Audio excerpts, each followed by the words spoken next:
बिस्मिल्लाहिर्रहमानिर्रहीम।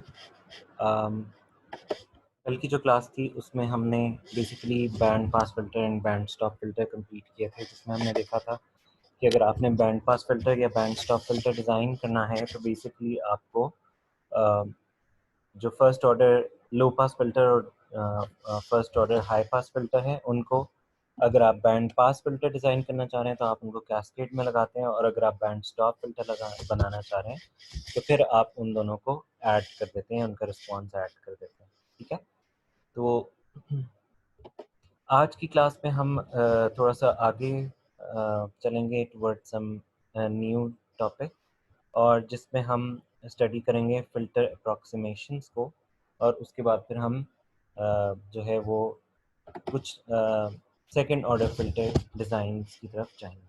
ठीक है, so let's start today's lecture.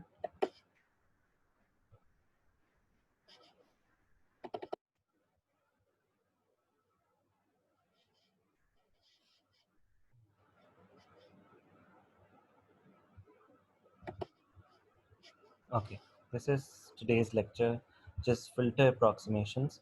अच्छा, फिल्टर अप्रॉक्सीमेशन पे जाने से पहले हम जैसे मैंने बताया कि हम ऑलरेडी जो कन्फिग्रेशंस देख चुके हैं वो हाई पास, लो पास, बैंड पास और बैंड स्टॉप फिल्टर हैं।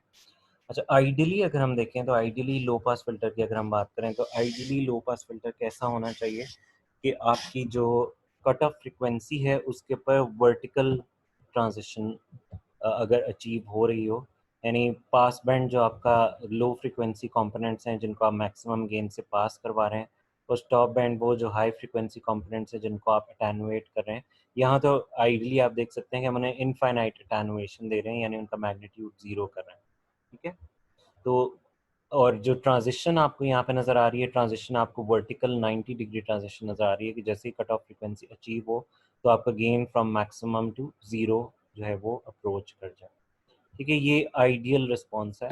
लेकिन अगर हम अपने जो सर्किट डिज़ाइंस हैं उनमें देखें, जैसे हमने प्रैक्टिकली देखा एक्टिव लो पास फिल्टर में भी या सिंपल लो पास फिल्टर भी हो, तो उसमें अगर आप एम्पलीट्यूड वर्सेस फ्रिक्वेंसी को देखें तो आपके पास जो डिक्रीज आ रहा होता है वो 20 dB पर डेकेड आ रहा होता है, यानी अगर फ्रिक्वेंसी में डेकेड का चेंज है तो जो गेन है उसमें 20 dB का डिक्रीज हो रहा होता है after the cut off frequency. ये हमारे पास जो है वो सिचुएशन एग्जिस्ट करती है, यानी हमारे पास जो आइडियली जो हम कहते हैं कि वर्टिकल ट्रांजिशन होनी चाहिए ये एग्जिस्ट नहीं करती। ठीक है, तो हम क्या करते हैं, हम इस ट्रांजिशन को रिड्यूस करने के लिए, जो ट्रांजिशनल पीरियड है इसको रिड्यूस करने के लिए कुछ हायर ऑर्डर फिल्टर्स यूटिलाइज करते हैं जो कि हमें फास्ट ट्रांजिशंस प्रोवाइड कर सकें। ठीक है, अब फॉर एग्जांपल अगर सेकंड ऑर्डर फिल्टर्स हैं या थर्ड ऑर्डर फिल्टर्स हैं एंड सो ऑन, तो उसमें ये होगा कि जो जो आप ऑर्डर इंक्रीज करते जाते हैं तो ऑर्डर इंक्रीज करने से ये ट्रांजिशन जो है ये तो फास्ट हो जाएगी, ये ट्रांजिशनल पीरियड जो है ये तो आपका रिड्यूस हो जाएगा, लेकिन इसमें कुछ और इफेक्ट्स जनरेट होना शुरू हो जाएंगे। जैसे कि यहाँ नज़र आ रहा है कि आपके पास peaking across the corner frequency आ जाएगा, यानी ये जो पीकिंग है यानी एकदम से आपका जो मैग्नीट्यूड है वो एक इंक्रीज लेके और फिर ड्रॉप डाउन होगा, तो एक स्लाइट सी पीक आपको नज़र आएगी across the cut off frequency. ठीक है, यानी अगर आप ऑर्डर इंक्रीज करते हैं तो जहाँ वो आपको एक एडवांटेज दे रहा है वहीं पे डिसएडवांटेज भी इंट्रोड्यूस हो रहा है।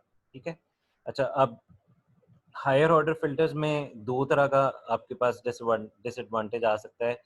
एडवांटेज को छोड़ के, एडवांटेज तो ये है कि चलें आपने पीक सॉरी वो ट्रांजिशनल पीरियड जो है उसको रिड्यूस कर लिया या फास्ट डिके करवा लिया आपने after the cut off frequency, लेकिन क्या हो सकता है पास बैंड जो है, जो आपका रिक्वायर्ड बैंड है उसके अंदर भी पीकिंग इफेक्ट आ सकता है, और जो आपका स्टॉप बैंड है उसके अंदर भी पीकिंग इफेक्ट आ सकता है। ठीक है, या फिर ये भी हो सकता है कि आपका जो पास बैंड है और जो स्टॉप बैंड है दोनों में पीकिंग इफेक्ट आ जाए। सो दिस मीन्स ऑर्डर इन्हांस करने से हमारे पास जो है वो पीकिंग इफेक्ट जनरेट हो सकता है in pass band, in stop band और in both of the bands, right. तो अब हम क्या करते हैं, अब हम इस पर्टिकुलर डिज़ाइनिंग में जो डिफरेंट फिल्टर अप्रॉक्सीमेशंस यूज़ करते हैं वो 5 डिफरेंट फिल्टर अप्रॉक्सीमेशंस हैं। सबसे पहले ये बटरवर्थ फिल्टर अप्रॉक्सीमेशन, फिर चेबीशेफ है, इनवर्स चेबीशेफ है, एलिप्टिकल है या एलिप्टिक, और बेसल फिल्टर अप्रॉक्सीमेशन है। अच्छा, अब हम वन बाय वन इन पांचों को देख लेते हैं कि इनके कैरेक्टरिस्टिक्स क्या हैं। बटरवर्थ कॉन्फ़िगरेशन जो है या बटरवर्थ अप्रॉक्सीमेशन जो है, इसमें आपके पास ये होता है कि आपके पास पास बैंड भी जो है वो फ्लैट है और स्टॉप बैंड भी आपके पास फ्लैट है। इसमें जो आपको एडवांटेज अचीव होता है वो ये होता है कि आपके पास जो ट्रांजिशनल पीरियड है या जो रोल ऑफ फैक्टर जिसे आप कहते हैं, ज़्यादा अगर करेक्ट टर्म हम ये टेक्निकल टर्म यूज़ करें, वो हो जाता है -20 एन डीबी पर decade, where n is the order of the filter. यानी अगर आप फर्स्ट ऑर्डर फिल्टर यूज़ करेंगे, वैसे तो जो आपके पास फर्स्ट ऑर्डर फिल्टर है उसमें 20 डीबी पर डेकेड का जो है वो डिक्रीज होता है। लेकिन अगर आप जो है वो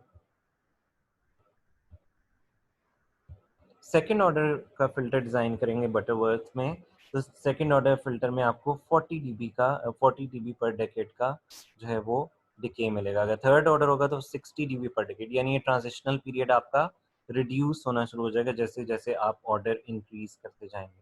तो बटरवर्थ फिल्टर में ये है कि इसमें कोई पीकिंग इफेक्ट नहीं नज़र आता, और इसका जो ट्रांजिशनल पीरियड है या जो इसका रोल ऑफ है, that depends on the order of the filter. जितना ऑर्डर आप इंक्रीज करेंगे उससे सर्किट तो कॉम्प्लेक्स होगा, उसका एनालिसिस भी कॉम्प्लेक्स होगा, लेकिन रोल ऑफ फैक्टर आपका इंक्रीज हो जाएगा। ठीक है।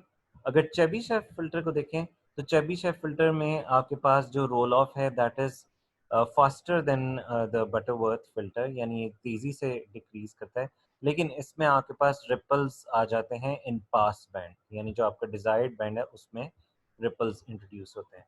ठीक है। और ये जो नंबर ऑफ रिपल्स होते हैं ये डिपेंडेंट होते हैं on the order of the filter.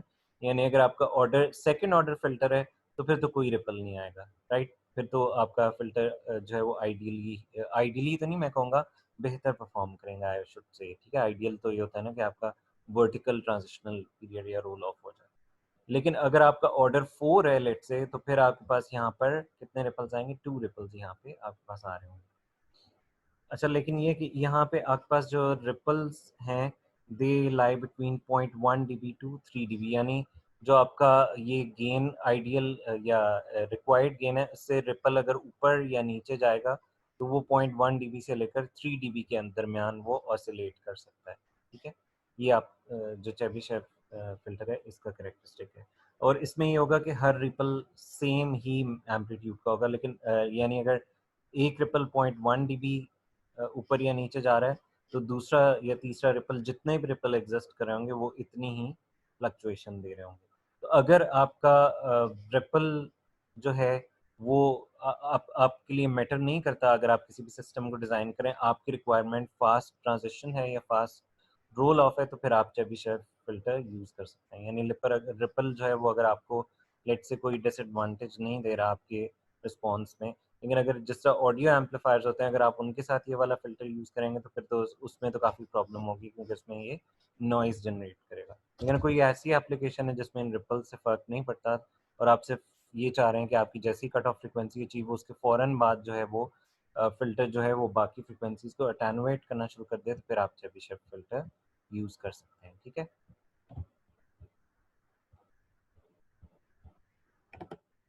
अच्छा, इसके बाद नेक्स्ट आ जाता है इनवर्स चेबीशेव।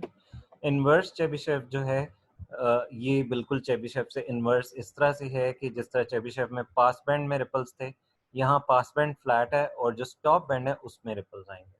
ठीक है। तो ये दोनों एक दूसरे से एग्जैक्टली ऑपोजिट है। अब इसमें भी अगेन आपके एप्लीकेशन पे डिपेंड करता है कि अगर आपका जो स्टॉप बैंड है उसमें ये माइनर सी फ्रिक्वेंसीज को गेन मिल भी जाती है और आपकी एप्लीकेशन में ये गेन इतना इफेक्ट नहीं करती, तो क्योंकि यहाँ पास बैंड आपको बहुत अच्छी फॉर्म में आ रहा है और ट्रांजिशनल पीरियड भी आपका सही है, यानी fast as compare to Butterworth. Chebyshev और इनवर्स चेबीशेव का जो ट्रांजिशनल पीरियड है दैट इज फास्ट। तो आप ये कर सकते हैं कि आप फिर इस फिल्टर को यूज़ कर सकते हैं। इलिप्टिक जो है, इलिप्टिक का जो रोल ऑफ है वो सबसे ज़्यादा फास्ट है, मतलब बटरवर्थ से भी, चेबीशेव से भी और इनवर्स चेबीशेव से भी। लेकिन अगेन इसमें प्रॉब्लम क्या आ जाती है, इसमें पास बैंड और स्टॉप बैंड दोनों में ही रिपल्स आ जाती हैं। गो के इन रिपल्स का मैग्नीट्यूड और ज़्यादा कम है एज कम्पेयर टू चेबीशेव, लेकिन अब इसमें दोनों जगह रिपल्स आ रही हैं, पास बैंड यानी रिक्वायर्ड बैंड में भी और स्टॉप बैंड में भी। तो अगेन ये एप्लीकेशन के ऊपर डिपेंडेंट है। अगर आपकी सेंसिटिव एप्लीकेशन है जो नॉइज़ के ऊपर सेंसिटिव है, तो फिर आप इस फिल्टर को यूज नहीं कर सकते। Last is Bessel one. Bessel में अगर आप देखें तो बेजल में पास बैंड और स्टॉप बैंड दोनों ही फ्लैट हैं, लेकिन इसमें रूल ऑफ स्लोएस्ट है, यानी इसमें ट्रांजिशनल पीरियड बहुत लंबा है या ज्यादा है। तो अब इसका मतलब ये है कि फिर बेजल जो है, बेजल आपको स्टॉप बैंड और पास बैंड तो अच्छे दे रहा है, लेकिन इसमें ट्रांजिशनल पीरियड बहुत ज़्यादा है, ठीक है, यानी बहुत आहिस्ता से रोल ऑफ करेगा ये इसका रिस्पॉन्स। तो इसकी फिर यूटिलिटी क्या है? इसकी यूटिलिटी तब होती है अगर आप इसका रिस्पॉन्स देखें, इसका रिस्पॉन्स अगर आप देखें, फेज रिस्पॉन्स जो है, फेज रिस्पॉन्स इसका लीनियर है, यानी जो जो आपकी फ्रिक्वेंसी इंक्रीज होती है तो लीनियरली इसका फेज जो है वो डिक्रीज होता है, या फेज लैग आता है, ठीक है, आपको नजर आ रहा है ये लीनियर कर्व है। तो अगर ये फ्रीक्वेंसी स्केल में लीनियर कर्व है, तो अगर आप टाइम स्केल में लेके जाएं तो टाइम स्केल में जो आपके पास फ्रीक्वेंसी में जो शिफ्ट आ रहा होता है, या फेज शिफ्ट अगर एग्जैक्ट टर्म में यूज करूँ, तो फ्रीक्वेंसी डोमेन में जो फेज शिफ्ट आ रहा होता है, अगर आप उसको टाइम डोमेन में लेके जाएं तो टाइम डोमेन में वो जो है वो टाइम डिले होता है। ये आपकी फोरियर ट्रांसफॉर्म की प्रॉपर्टी है कि फ्रीक्वेंसी डोमेन में जो शिफ्ट आ रही होती है, अगर टाइम डोमेन में आपसे लेके जाएं तो वो डिले होता है, ठीक है, ये दोनों की इक्वलेंसी होती है आपस में। ये आई होप आपने जो सिग्नल एंड सिस्टम पढ़ा होगा उसमें आपने देखा होगा।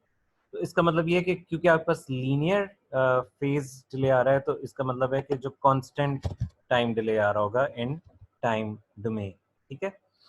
तो अगर constant time delay in time domain आ रहा होगा, तो दिस मींस कि आपके जितने ये वाला जो बेस्ट यूटिलाइज होगा फिल्टर, ये यूटिलाइज होगा उस वक्त जब आपका इनपुट सिग्नल एक स्क्वायर वेवफॉर्म है, यानी इसके डिफरेंट सिंबल्स एग्जिस्ट कर रहे हैं। तो उसमें क्या होगा कि अगर आपका फेज लैग लीनियर है, तो आपका टाइम डिले जो है वो जो तमाम सिंबल्स को मिल रहा होगा वो टाइम डिले एक जैसा होगा, यानी हर एक स्क्वायर वेवफॉर्म की जो सिंबल है या हर जो साइकिल है उसको जो टाइम डिले मिल रहा होगा वो एक जैसा मिल रहा होगा, ठीक है। तो यानी ओरिजिनल सिग्नल से जितना पहला साइकिल डिलेड होगा उतना ही दूसरा साइकिल भी डिलेड होगा, उतना ही तीसरा। यहाँ ये मैंने जो फिगर बनाई है इसमें बहुत क्लियरली नहीं नजर आ रहा, लेकिन ये है कि ओरिजिनल सिग्नल और फिल्टर से पास हो जाने के बाद जो सिग्नल आ रहा होगा उनमें जो पहले साइकिल में जितना फेज सॉरी टाइम डिफरेंस आ रहा होगा, उतना ही टाइम डिफरेंस सेकंड में आ रहा होगा, उतना ही थर्ड में आ रहा होगा। सो दिस मीन्स ये सिंबल एक जितने डिस्टेंस पे रहेंगे और इंटर सिंबल इंटरफेरेंस आपके पास नहीं होगी। तो इस केस में जब आपका इनपुट सिग्नल जो है वो स्क्वायर वेवफॉर्म है, फिर आपका बेसल फिल्टर जो है वो बेस्ट होगा। अच्छा, ये तो हो गया introduction to all these filters configuration. थोड़ा सा और अगर कंपैरिजन देखें तो बटरवर्थ फिल्टर अगर देखें तो जितने भी फिल्टर्स हैं वो कॉर्नर फ्रीक्वेंसी या कट ऑफ फ्रीक्वेंसीज पे 3 dB डिक्रीज हो जाता है उनका रिस्पॉन्स। और जब आप ट्वाइस कॉर्नर फ्रीक्वेंसी पर ले जाते हैं रिस्पॉन्स को, तो जो बटरवर्थ फिल्टर है उसके अंदर जो रिडक्शन आ जाती है वो 36 dB की आती है। जबकि अगर आप चेबीशेव और इनवर्स चेबीशेव को देखें तो इनमें एक जितनी है, क्योंकि इनका रोल ऑफ फैक्टर एक जितना था, तो इनकी 63 dB डिक्रीज आ चुका होता है, यानी अटेनुएशन 63 dB की आ चुकी होती है जब आप ट्वाइस द कॉर्नर फ्रीक्वेंसी में ऑपरेट करवाते हैं। और अगर आप इलिप्टिक को देखें तो इसमें सबसे ज़्यादा डिक्रीज आ जाता है, इसमें 93 dB का डिक्रीज आ जाता है। और बेजल को देखें तो उसमें सबसे कम आता है, क्योंकि इसका रोल ऑफ फैक्टर बहुत स्लो था, तो इसमें 14 dB का डिक्रीज आ रहा होता है। तो आप ये देख सकते हैं कि बटरवर्थ फिल्टर इस हिसाब से सबसे अच्छा है कि इसका पास बैंड और स्टॉप बैंड जो है वो बिल्कुल फ्लैट है, और इसका रोल ऑफ फैक्टर भी मीडियोकर सा है, ठीक है। चेबीशेव और इनवर्स चेबीशेव का रोल ऑफ तो अच्छा है, लेकिन इनमें क्या होता है, एक में पास बैंड में रिपल आ रहे होते हैं और एक में स्टॉप बैंड में रिपल आ रहे होते हैं। और जो इलिप्टिकल है इसमें आपका रोल ऑफ तो आइडियल है, मतलब बहुत अच्छा है, और लेकिन इसमें क्या है, इसमें आपके पास दोनों बैंड्स यानी पास बैंड में भी और स्टॉप बैंड दोनों में रिपल्स आ रहे होते हैं। और बेजल का रोल ऑफ बहुत स्लो है, लेकिन ये कब अच्छा परफॉर्म करेगा, जब आपका इनपुट सिग्नल स्क्वायर वेवफॉर्म में है, यानी जब आपको इंटर सिंपल इंटरफेरेंस का प्रॉब्लम फेस करना पड़ सकता है तब, ठीक है। अच्छा, ये तो जस्ट हमने इंट्रोडक्शन किया कि हमारे पास जो 5 फिल्टर अप्रोक्सीमेशंस हैं उनके क्या क्या कैरेक्टरिस्टिक्स हैं। अब ये पांचों फिल्टर अप्रोक्सीमेशंस हम डिटेल में पढ़ेंगे नहीं, हम इनमें से सिर्फ बटरवर्थ फिल्टर पढ़ेंगे। और बटरवर्थ फिल्टर से हम देखेंगे कि बटरवर्थ फिल्टर से आप किस तरह से लो पास और हाई पास फिल्टर जो है वो डिज़ाइन कर सकते हैं, ठीक है। तो बटरवर्थ फिल्टर हम डिटेल में डिस्कस करेंगे, लेकिन उसको डिटेल में डिस्कस करने से पहले हम second order low pass filter को देख लेते हैं। Second order low pass filter की जो जनरल एक्सप्रेशन है यानी ट्रांसफर फंक्शन की, वो होती है k into omega n square divide by s square plus q zeta omega n s plus omega n square. या इसको अगर हम थोड़ा सा रीअरेंज करें तो ये जो जीटा है इसको हम 1/q भी लिख सकते हैं, where q is the quality factor. Quality factor क्या होता है ये भी हम थोड़ा सा आगे जाके देखते हैं, ठीक है। तो ये हमारे पास लो पास फिल्टर का जनरल रिस्पॉन्स है second order low pass filter का। तो जो बटरवर्थ फिल्टर होगा वो भी second order low pass filter ही होगा। तो इसलिए बटरवर्थ को पढ़ने से पहले हम जो simple passive second order filter है उसको डिस्कस करें, ताकि हमें जनरल ट्रांसफर फंक्शन समझ आ जाए और लिमिटेशंस क्या हैं सेकंड ऑर्डर पैसिव फिल्टर की वो समझ आ जाए। फिर हम बटरवर्थ फिल्टर पे स्विच करेंगे, ठीक है। अब ये ट्रांसफर फंक्शन आया कहाँ से, इसके लिए हम क्या करते हैं, हम ट्रांसफर फंक्शन को डिराइव कर लेते हैं। तो उसके लिए मैंने क्या किया, ये मैंने second order low pass filter ले लिया, यानी दो लो पास फिल्टर्स को मैंने कैस्केड में लगा लिया। लो पास फिल्टर आपको पता है कि आरसी सर्किट होता है जब आप सी के क्रॉस या कैपेसिटर के क्रॉस आउटपुट ले रहे होते हैं। तो फर्स्ट ऑर्डर से हमने ये जरूर देखा था कि आपके पास अगर फर्स्ट ऑर्डर फिल्टर हो तो उसमें जब आप V naught by V in calculate करते हैं तो सिंपली आप वोल्टेज डिवाइडर अक्रॉस कैपेसिटर लगाते हैं और ये वोल्टेज डिवाइडर की एक्सप्रेशन बन जाती है। और इसमें जब आप एक्स सी को 1/SC प्लग इन करते हैं तो ये 1/SC आपने प्लग इन कर दिया, ये एक्सप्रेशन आपका इस तरह से आ गया। और फिर आप इसको मजीद सॉल्व करें, यानी आप डिनोमिनेटर में एलसीएम कंप्यूट करें और एलसीएम कंप्यूट करने के बाद जब आप न्यूमरेटर और डिनोमिनेटर में कैंसलेशन करेंगे तो कैंसलेशन के बाद ये फैक्टर बन जाता है 1/1 प्लस आर सी एस, ठीक है। और जिसमें आपको पता है कि आर सी जो होता है वो आपके पास क्या होता है, टाउ होता है, और अगर आप इसको इन्वर्ट कर दें तो ये आपके पास कट ऑफ फ्रीक्वेंसी होती है। अगर आप इनको कैस्केड में लगाएंगे तो कैस्केड में लगाने से क्या होगा, दोनों का रिस्पॉन्स यानी दो जो फर्स्ट ऑर्डर फिल्टर्स हैं उन दोनों का रिस्पॉन्स आपस में मल्टीप्लाई हो जाएगा। जब दोनों का रिस्पॉन्स आपस में मल्टीप्लाई हो जाएगा तो इससे क्या होगा, इससे आपको फिर इनकी ओवरऑल जो रिस्पॉन्स है वो कैलकुलेट करनी पड़ेगी, ठीक है। तो ओवरऑल रिस्पॉन्स जब आप कैलकुलेट करेंगे, एक मिनट है, स्टूडेंट वेटिंग पे यहाँ तो नहीं नजर आ रहा, ओके। जब आप इसका ओवरऑल रिस्पांस कैलकुलेट करेंगे तो आपने क्या करना है, आपने सिंपली जो दोनों फर्स्ट ऑर्डर के रिस्पॉन्सेज हैं उनको आपस में मल्टीप्लाई कर देना है। तो न्यूमरेटर में तो 1 है, डिनोमिनेटर में ये टर्म बाय टर्म मल्टीप्लाई होगा तो ये 4 टर्म्स आपके पास आ जाएंगे, ठीक है। दो टर्म्स जब ये 1 इन दोनों टर्म से मल्टीप्लाई होगा वहां से आएंगी, और दो टर्म्स जब ये R1C1S मल्टीप्लाई होगा वहां से, ठीक है। ये आ गया मेरे पास। ये जब आ गया तो मैंने क्या किया, फिर एस स्क्वायर की एक ही टर्म है उसको सबसे पहले लिख लिया, और जो s है उसके साथ दो टर्म्स हैं उनको मैंने इकट्ठा कर लिया और s को कॉमन कर लिया, और यूनिटी को मैंने एक साइड पे कर दिया, ठीक है। तो ये मेरे पास रिस्पॉन्स आ गया। अब इसको मैं थोड़ा सा रीअरेंज भी कर सकता हूँ, इसको अगर मैं रीअरेंज करूँ तो ये मैंने इसको रीअरेंज करके लिख लिया। रीअरेंज करने के लिए मैंने क्या किया, जो एस स्क्वायर के साथ फैक्टर था उस एस स्क्वायर के साथ जो फैक्टर था उसको मैंने कॉमन ले लिया, यानी R1 R2 C1 C2 इस फैक्टर को मैंने कॉमन ले लिया। कॉमन जब मैंने कर लिया तो जो एस वाली टर्म है उसके साथ क्योंकि फैक्टर एग्जिस्ट नहीं करा तो उसके साथ भी ये डिवाइड हो जाएगा R1 R2 C1 C2, और जो 1 है उसके साथ भी ये फैक्टर एग्जिस्ट नहीं करा तो उसके साथ भी ये डिवाइड हो जाएगा। और जब मैंने एस स्क्वायर का फैक्टर कॉमन लिया था उसको मैंने न्यूमरेटर में आज 1/R1 R2 C1 C2 लिख लिया, राइट। अब अगर आप इस स्टैंडर्ड फैक्टर के साथ इसको कंपेयर करें तो इसमें क्या होगा, इसके साथ अगर आप कंपैरिजन करें तो ये आपके पास जो ट्रांसफर फंक्शन कैलकुलेट हुआ है ये वो लिखा हुआ है, और ये स्टैंडर्ड सेकंड ऑर्डर का जो रिस्पॉन्स है वो लिखा हुआ है। तो अब न्यूमरेटर में आपके पास क्या होता है, के टाइम्स ओमेगा नॉट स्क्वायर। के हमारे पास यहाँ यूनिटी है क्योंकि पैसिव जो आपके पास फिल्टर होते हैं उनमें गेन जो है वो यूनिटी होता है, जब एक्टिव फिल्टर्स आ जाते हैं तो उनमें गेन आपके पास एग्जिस्ट करता है, तो यहाँ पे के 1 होगा। और नेक्स्ट फैक्टर क्या है, ओमेगा नॉट स्क्वायर है आपके पास नेक्स्ट फैक्टर। तो इसका मतलब है कि ये जो आपके पास 1/R1 R2 C1 C2 लिखा हुआ है this is basically omega naught square. तो अगर ये ओमेगा नॉट स्क्वायर है तो ओमेगा नॉट क्या होगा, आप सिंपली इसका अंडर रूट ले लें। तो ये आपके पास ओमेगा नॉट की जो वैल्यू आ गई वो आ गई 1/√R1 R2 C1 C2, ठीक है। ये आपके पास आ गया ओमेगा नॉट। अब ये जो आपके पास ओमेगा नॉट आ गया, लेट मी चेक कौन वेट कर रहा है यहाँ सर। अच्छा इसका मतलब है ये जो न्यूमरेटर है ये तो हमारे पास है ओमेगा नॉट स्क्वायर, तो इसको हम लिख दिया ओमेगा नॉट स्क्वायर। इसी तरह से ये जो डिनोमिनेटर है इसमें भी ये ओमेगा नॉट स्क्वायर का फैक्टर ही एग्जिस्ट कर रहा है, इसको भी हमने ओमेगा नॉट स्क्वायर लिख लिया। यानी अब मैं क्या कर रहा हूँ, मैं इसको स्टैंडर्ड फॉर्म से कंपेयर कर रहा हूँ, राइट। और आपके पास ये जो s के साथ टर्म आ रही है, ये इसमें जो ये डिनोमिनेटर है this is basically omega naught, सही है।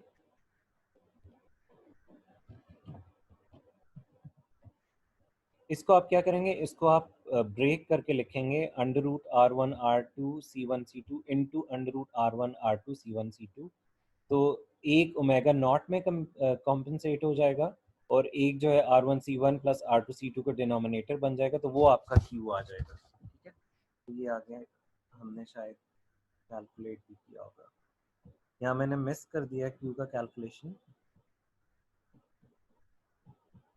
बहरहाल बेसिकली अगर आप इन दोनों का कंपैरिजन करें तो ये ओमेगा नॉट स्क्वायर हो गया numerator, this is omega naught square.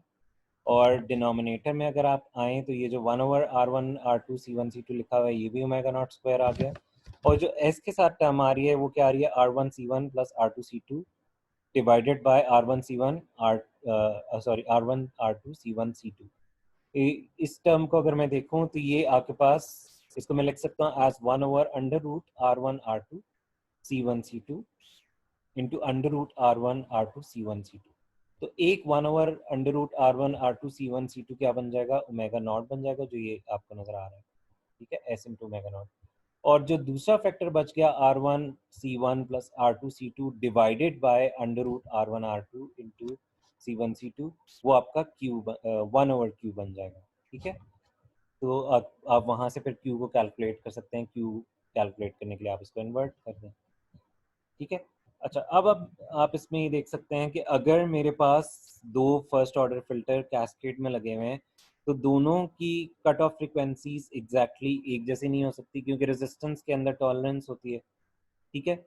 अगर मैंने लेट से दोनों के अंदर जो कंपोनेंट यूज़ किए, रेजिस्टेंस भी जो यूज़ किया और कैपेसिटेंस भी जो यूज़ किया, वो मैंने एक जैसा सॉरी यूज़ करने की कोशिश की भी कि ताकि दोनों की कट ऑफ फ्रिक्वेंसी एक हो, और जब दोनों मर्ज हो तो जो नया मेरे पास सेकेंड ऑर्डर फिल्टर बने उसकी भी वही कट ऑफ फ्रिक्वेंसी हो।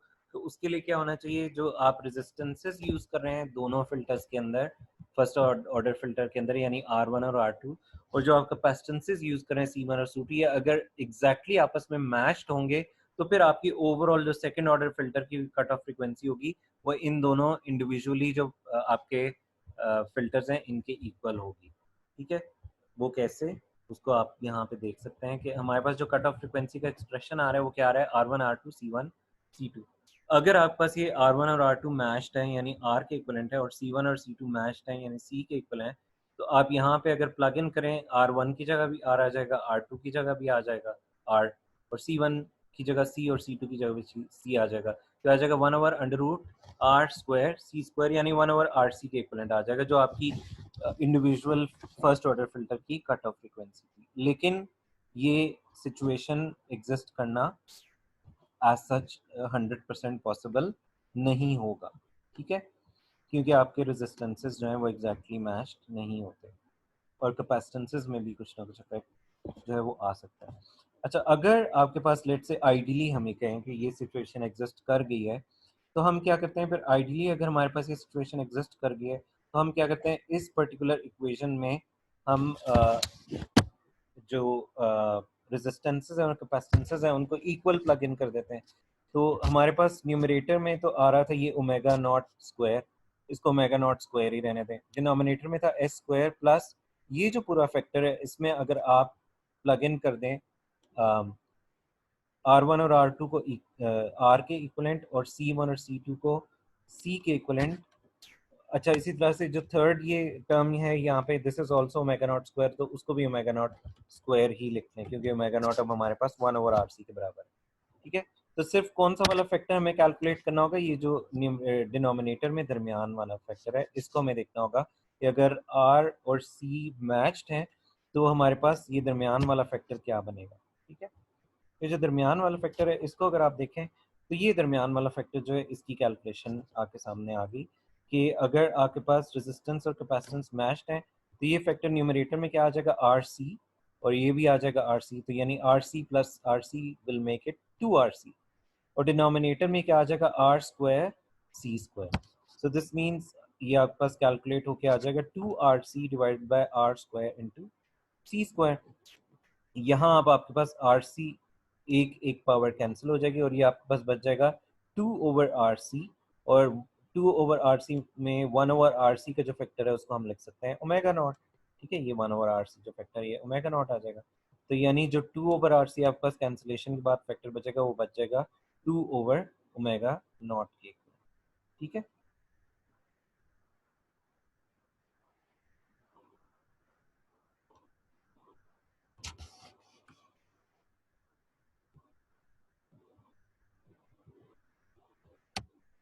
ठीक है।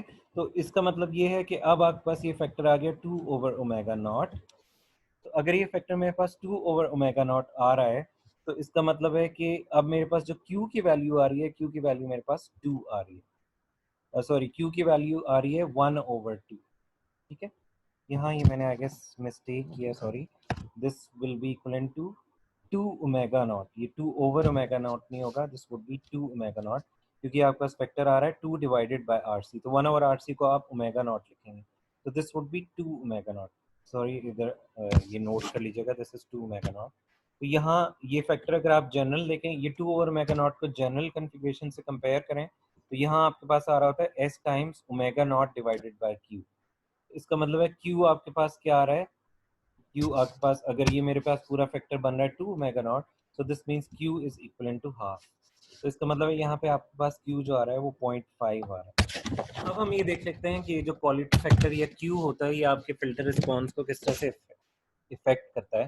तो जितना क्यू आपके पास हाई होता जाता है उतनी ही आपके पास हाई पीक आती है around the cut off frequency, और क्यू जितना लो होता जाता है उतना ही आपका पीक जो है वो डिक्रीज होती जाती है।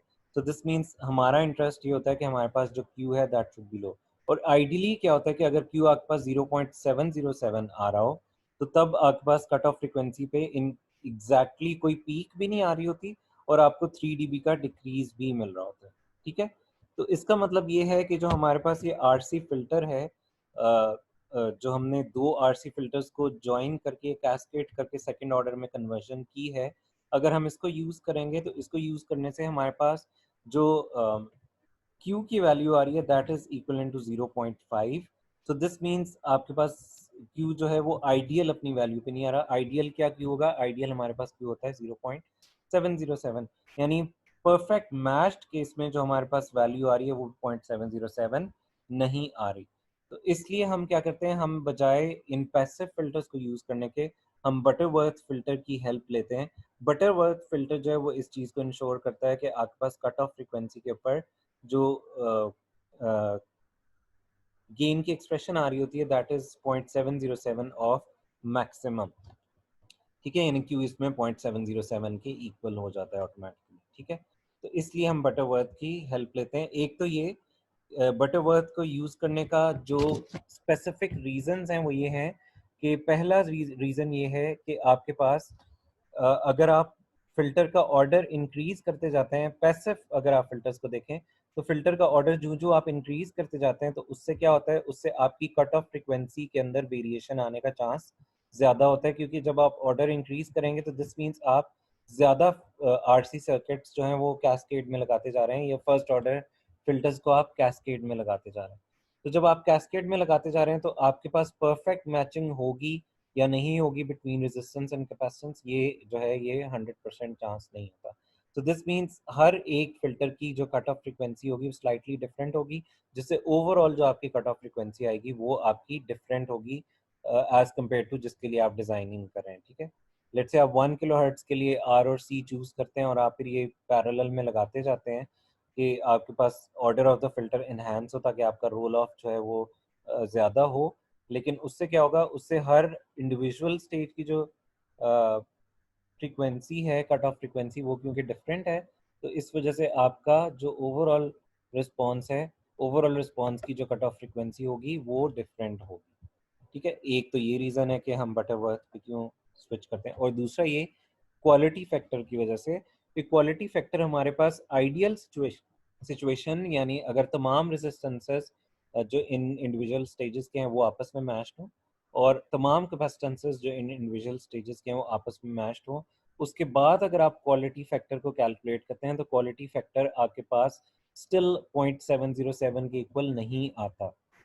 0.707 को हम इसलिए आइडियल अज्यूम करते हैं कि अगर आपका क्वालिटी फैक्टर 0.707 हो तो आपका पीकिंग इफेक्ट भी मिनिमम है, और दूसरा ये कि जो आप हमेशा फिल्टर में बात करते हैं कि कट ऑफ फ्रिक्वेंसी पे आपका मैग्नीट्यूड 0.707 ऑफ योर मैक्सिमम होना चाहिए, ये चीज़ भी अगर क्वालिटी फैक्टर आपका 0.707 हो तो ये चीज़ इंश्योर होती है। ठीक है, तो दैट्स वाई हमें स्विच करना पड़ता है from the passive filters towards the Butterworth और अदर फिल्टर अप्रॉक्सीमेशंस। तो आज हम बटरवर्थ को स्टार्ट नहीं करेंगे क्योंकि आई थिंक हमने काफ़ी कंटेंट कवर कर लिया है।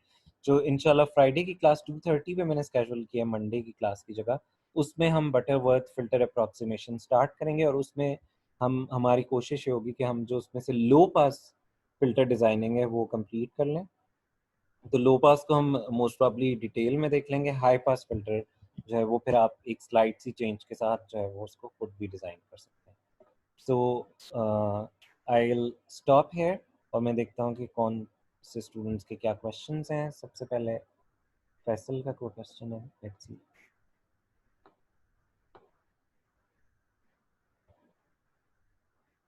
जी फैसल, आप कहाँ गायब हो गए?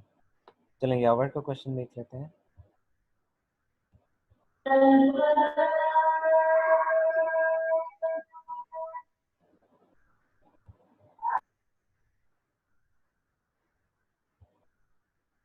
जी यावर। वालेकुम सर।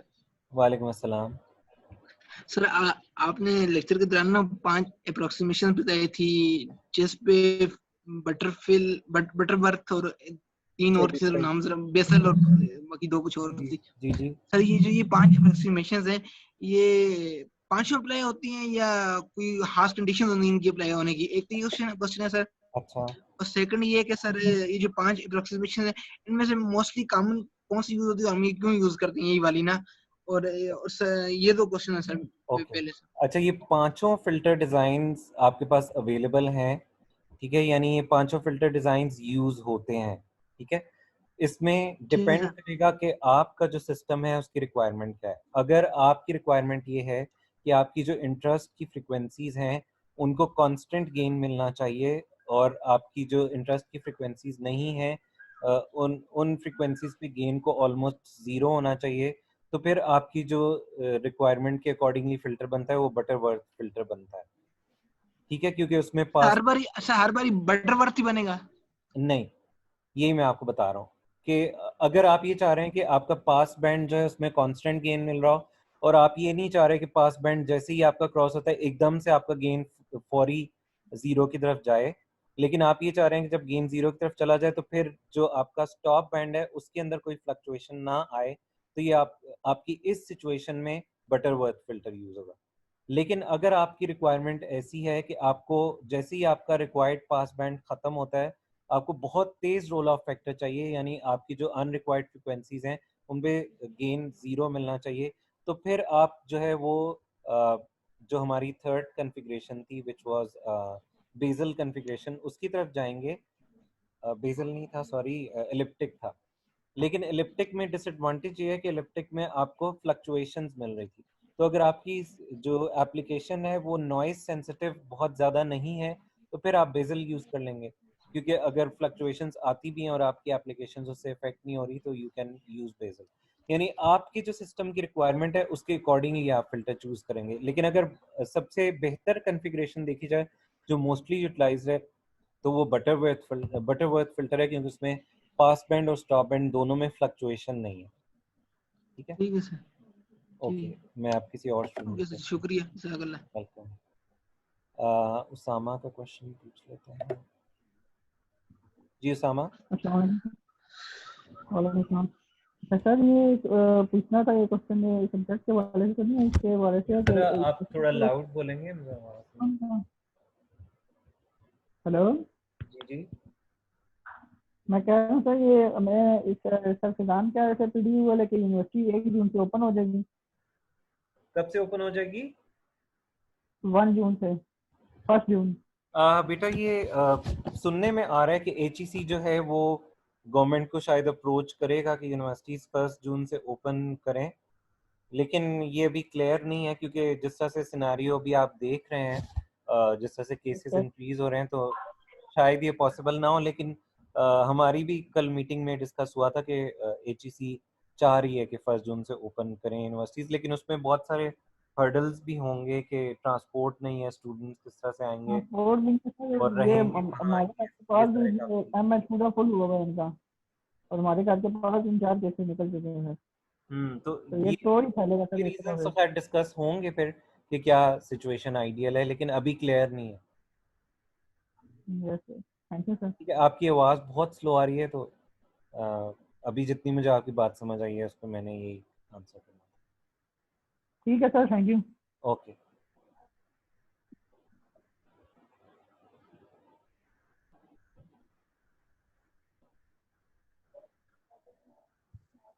जी फैसल। अस्सलाम वालेकुम सर। वालेकुम सलाम।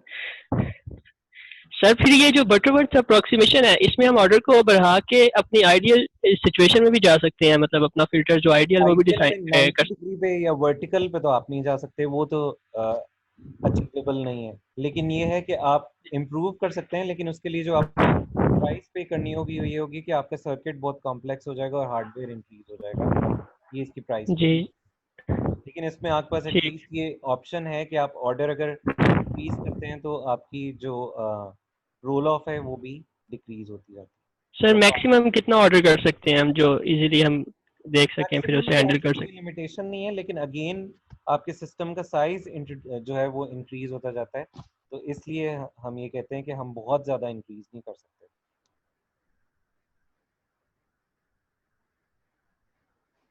Okay, any other question? हमारे पास लेस देन 1 मिनट रह गया।